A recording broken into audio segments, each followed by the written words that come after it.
নারী উদ্যোক্তা ও ইনফ্লুয়েন্সার রোবায়েত ফাতিমা তনি চলতি বছরের শুরুতে না ফেরার দেশে পাড়ি জমান তার স্বামী শাহাদাত হুসাইন।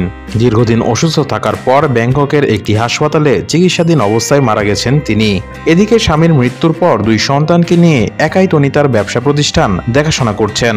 এর মাঝেই হুট করেই গুঞ্জন শোনা যাচ্ছে ফের বিয়ে করেছেন এই নারী উদ্যোক্তা ও ইনফ্লুয়েন্সার।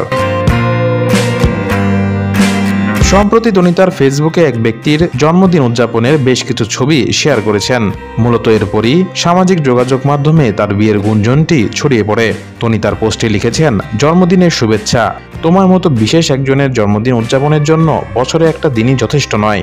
মোহাম্মদ সিদ্দিক নামের সেই ব্যক্তির ফেসবুক প্রোফাইলে ঘুরে দেখা যায় তনিকে স্ত্রী সম্বোধন করে 2টি ছবি পোস্ট করে ধন্যবাদ জানিয়েছেন তিনি।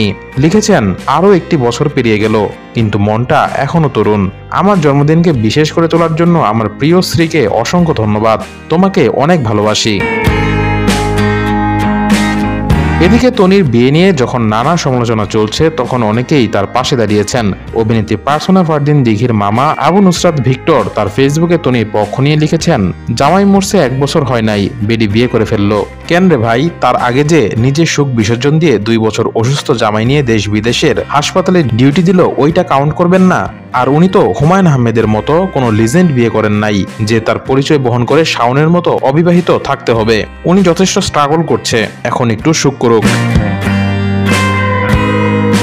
প্রসঙ্গত, তনির দ্বিতীয় স্বামী শাহাদাত হুসাইন ছিলেন একজন সফল ব্যবসায়ী। প্রথম স্বামীর সঙ্গে বনিবনা না হওয়ায় বিচ্ছেদের পথে হাঁটেন তিনি।